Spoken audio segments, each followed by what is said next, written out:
Political violence is bad. It's terrorism. Everyone should condemn it. Some people are celebrating Charlie Kirk's death. I will make a separate video about how opposed I am to that, but these are fringe people. People, I'll have you know, that the right-wing media actually loves. Because they can amplify some nobody and vilify the entire Democratic Party.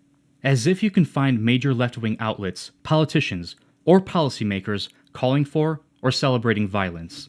You only see that on the right. And no, calling Trump a fascist is not incitement, it's reality.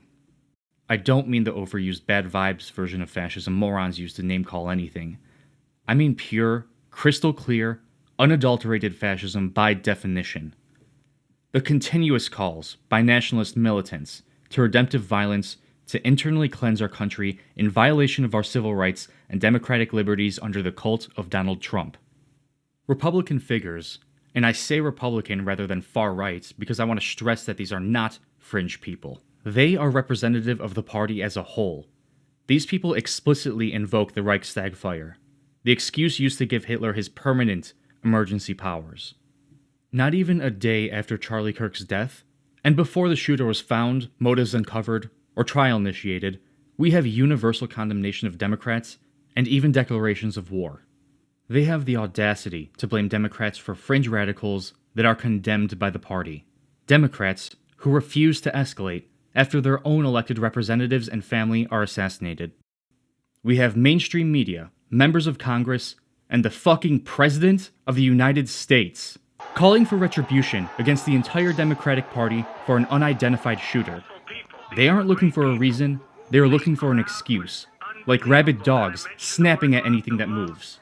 Republicans can't help but salivate at an opportunity to escalate conflict.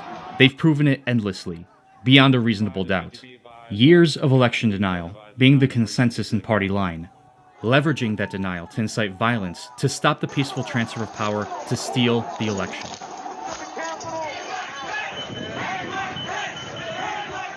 Celebrating violence against left-wing individuals and supporting the assailants. Framing flag burning as an incitement to violence to curb dissent. Deporting people to death camps. Rejecting the notion that undocumented immigrants even have constitutional rights, including cruel and unusual punishment. Calling illegal immigration an invasion to invoke wartime powers only to be used against foreign militaries. Explicitly calling for war against Democrat-led cities in the United States and sending the military there. Announcing the removal of Secret Service protection for people being targeted by terrorists. The list grows by the minute. Violence and murder are the tragic consequence of demonizing those with whom you disagree day after day, year after year, in the most hateful and despicable way possible. For years, those on the radical left have compared wonderful Americans like Charlie to Nazis and the world's worst mass murderers and criminals. This kind of rhetoric is directly responsible for the terrorism that we're seeing in our country today. Now, I am flooded with examples of further escalations. Clay Higgins, a GOP lawmaker, wants to go after the business licenses, driver's licenses, and school enrollment of people who exercise their First Amendment right to free speech. Nancy Mace and others refuse to condemn or even acknowledge assassinations of Democrats. Democrats own what happened today. I am devastated. My kids have called panicking. All the kids of every conservative in the country call panicking. Just because you speak your mind on an issue doesn't mean you get shot. Then by that logic, do Republicans own the shooting of the two Democratic lawmakers in Minnesota? Political, isn't this on both sides? Are you kidding me?